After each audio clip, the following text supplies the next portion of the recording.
Reading for January 4th.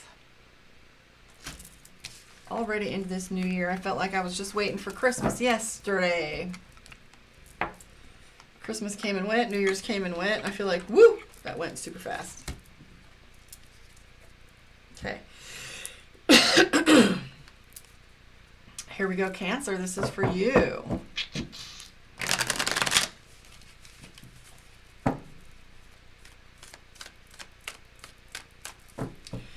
Okay, one more shuffle.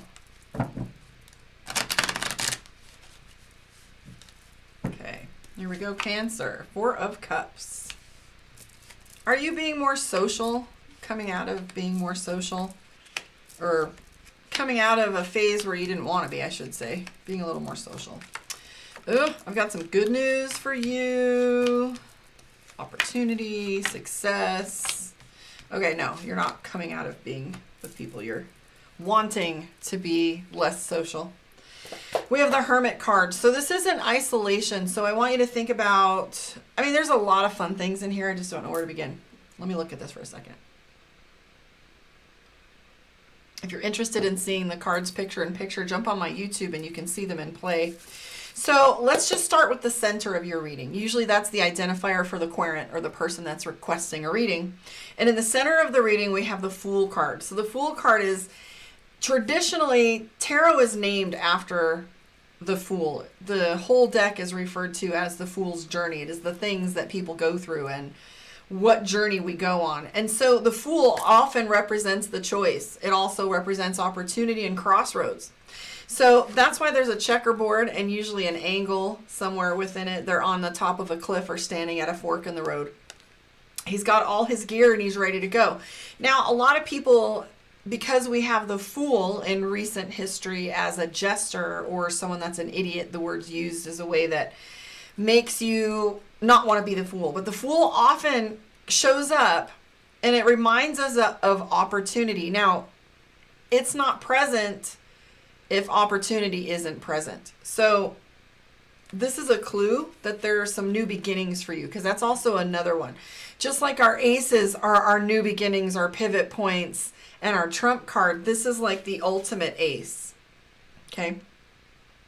So what's surrounding this opportunity for you? What's surrounding this scenario? First of all, you have a bunch of majors in here. You have the Death card, transformation. You have the Lover's card, which is finding our balance, internal, external, male, female, the power struggle with others. This is the Lover's card in a nutshell. Gemini energy, bringing two things together. So this is reflected in a couple different places for you in your reading about balance. This 10 of Cups here, okay? 10 of Cups usually refers to perfection, or the thing that we fantasize about, how we want it to be. I call it Disneyland. So in regards to the Hermit card, which was the first thing that I was pulling energetically from your reading, I got the Four of Cups, which is interesting. And the Four of Cups means hanging out with new people or being social. And I'm like, this feels off. So in looking at the Hermit card, what it talks to us about is drawing information from a scenario. If a monk or a priest goes into a monastery in silence, this is their opportunity to gather information, to pull themselves from an environment to take a better look at it, right? Let me turn this down here. So the Hermit card is also attributed to gathering information or study. In my Mystic Dreamer deck, he's literally standing on a bridge and he's got all these elements of knowledge. He's got books and a magnifying glass, the Tree of Life, etc. So one of the questions that the card asks of you is, what did you learn? Or what are you learning? Or what do you want to learn? So what is this next path going to be for you? And I think that's what you want to know. You want to know, in what direction are things going? And I think you have an abundance of opportunity and joyful opportunity at that. Ace of Cups, 8 of Cups, 10 of Cups, 9. That's all abundance. In a way that has to do with feeling good, not just so much money. Abundance of joy. And I do believe that Cancer has gone through a little bit of a conflict in the last little bit. And it's because of this conflict that these choices have become so easy. Because through this other example, now you're able to look at it and see the path you choose versus the one that's in front of you. Like, this isn't the only way. This is me going into a new way of doing things. And I like it. I feel like you're choosing love and choosing kindness and choosing etc. So choosing joy and finding it. We also see the Seven of Swords. So the Seven of Swords tells us that whatever pressure was on due to some changes that were going on is going to like release completely. Financially right now, Cancer's inspecting their finances, going over their budget, looking at their money, making sure there's enough, making plans. These are these two cards right here. This is what I have and where am I going to put it? And these are the ideas that we have that we want money for. So this is both, this is my budget, and this one over here is the plans, the future planning. So I feel like Cancer's taking a good long look at those things too. And that's also the Queen of Wands, work, how we organize things. This is the physical things we do, the wands, the outward things we do. I do have an answer though. There's a question that Cancer has, and the answer is yes. There's a struggle or a situation that you've been dealing with where you're wondering whether you're going to come out on top or not. And that's right here with the King of Swords, and that answer is yes.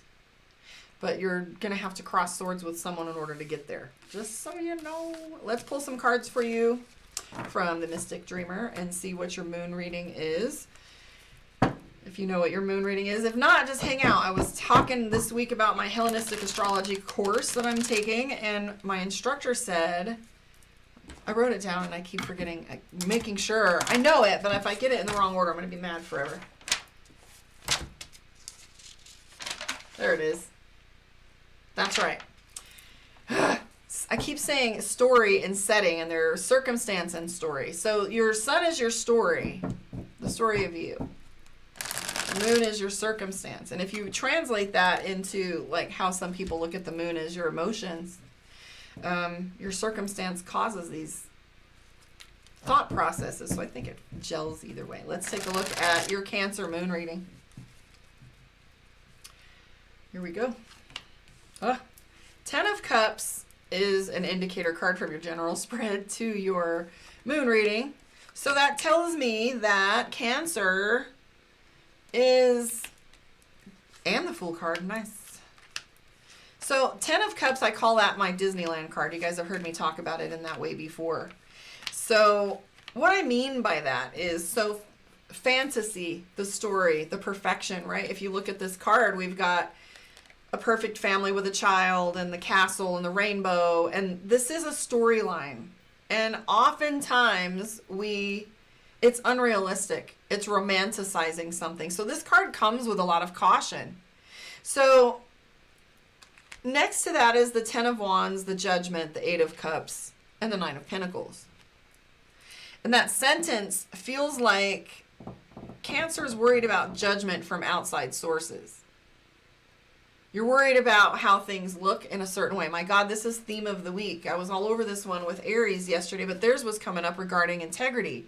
Yours is coming up with how much weight you have to carry, or that this idea or attaining it is up to you, and you're not sure you can get there. So you have this litany, a list of things, the reasons why it can't happen. And so you're trying to change that mental thought process. See, you've got the 9 of Swords, which is worry. We've got the Tower card, recovering from whatever, not exactly disaster, but whatever's shaken the house, so to speak. Because we've got the Fool card. After this house shaking, rocking, we've got some different scenarios to choose from. So our perspective is different. Again, we've got the 4 of Swords over here. And the 4 of Swords is silence. So remember we talked about the Hermit card. I feel like Cancer's keeping their lips sealed and keeping things kind of close to their chest. So I have a question for you, Cancer, because we have the 3 of Swords. Are you having a hard time communicating with people right now? What's really going on with you? Do you feel like I don't know where to start, or I don't know how to articulate this, or if it doesn't come out right, I don't know, I feel like you're hesitant to discuss things right now. And I do see Three of Pentacles is an interesting one. Are you spending a lot of time on the computer or the television lately? Or researching something I'm seeing? Because I'm seeing, again, this Lover's card. So I'm wondering for some of you if there's a deep stirring in the depths of your relationship. The Lover's card always talks about division and what we do with that division. And how we meet in the middle, whether we meet in the middle, and how powerful that pull is. And we have the Death card here, which is transformation. So I'm going to throw it out there that some of you are going through relationship transformations. It doesn't mean it's a bad thing. It just means that things are shifting. We have the Page of Cups, which is new beginnings. So, you know, this has to do with starting over in some ways. Don't get too overwhelmed, though, energetically, emotionally, energetically. Things have been very rocky road-ish, roller coaster up and down, and there's been some pretty heavy energy over the last 2 weeks. That's been coming across the board, literally everyone, not just people who are going through it. So keep that in mind. Go to your roots, your meditation, your ritual, your practice, your salt, your sage, etc. So I've got the Nine of Cups, which says that some of these emotions are too heavy, or you're having a hard time processing or moving them, because the Nine of Cups is overwhelm. So my best friend always says, if it's heavy, put it down. Sometimes we think of things so much. Nine of Swords. This is my obsessing card, my insomnia card, the one that this is the list. Once you're finished processing this one piece of information, there's another and another and another. The house, the car, the kids, the spouse, the bankruptcy, the car payment, the court case, the exes, the in-laws. It's the list of all the things that once you get done, there's another. And so that's where this overwhelm is coming from.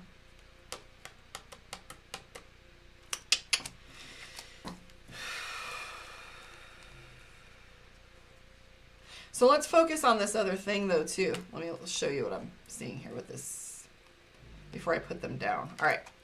So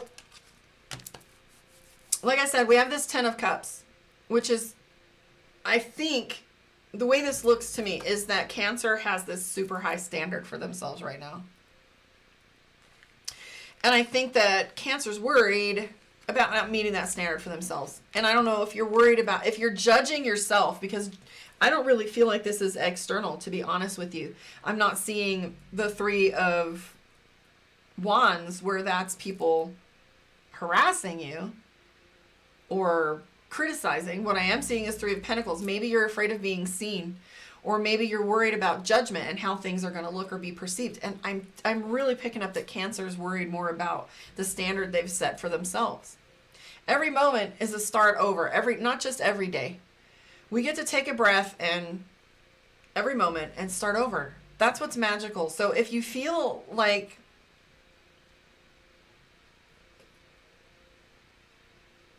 put the hammer down is what I'm thinking, right? The world has got so many parameters that we try to measure ourselves against, and there's so much judgment out there. Everything from weight to public opinion of your politics. Everything. There's judgment everywhere. So have a little grace with yourself, Cancer. Don't be too hard on yourself. You got this. Put it down just for a little bit. Let's pull a card from Divination of the Ancients and see what your focus is for this week. For some of you, if you've got a question that's been going on all week or that is mulling over in your head, sometimes this card is that one pull answer. So we're going to pull one here. Thank you for hanging out with me. I'm going to come back and do... I accidentally do them out of order sometimes, so let me check.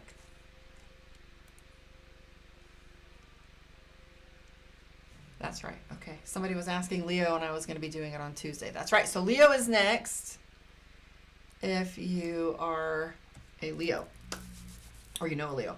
Okay. So this is your card for the question and for your meditation focus. It's Illumination Candle.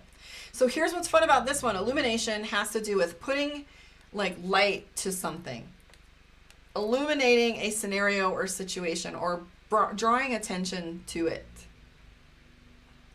The Ten of Cups is coming up in my head as I'm talking about this card, which is that fantasy, and I feel like it deserves quantifying. Fantasy doesn't mean that it's you're making it up or that you're delusional. Sometimes we have an image in our head that we haven't matched with practicality. So maybe taking some measured looks at some of the things that are going on in your life and make SMART goals.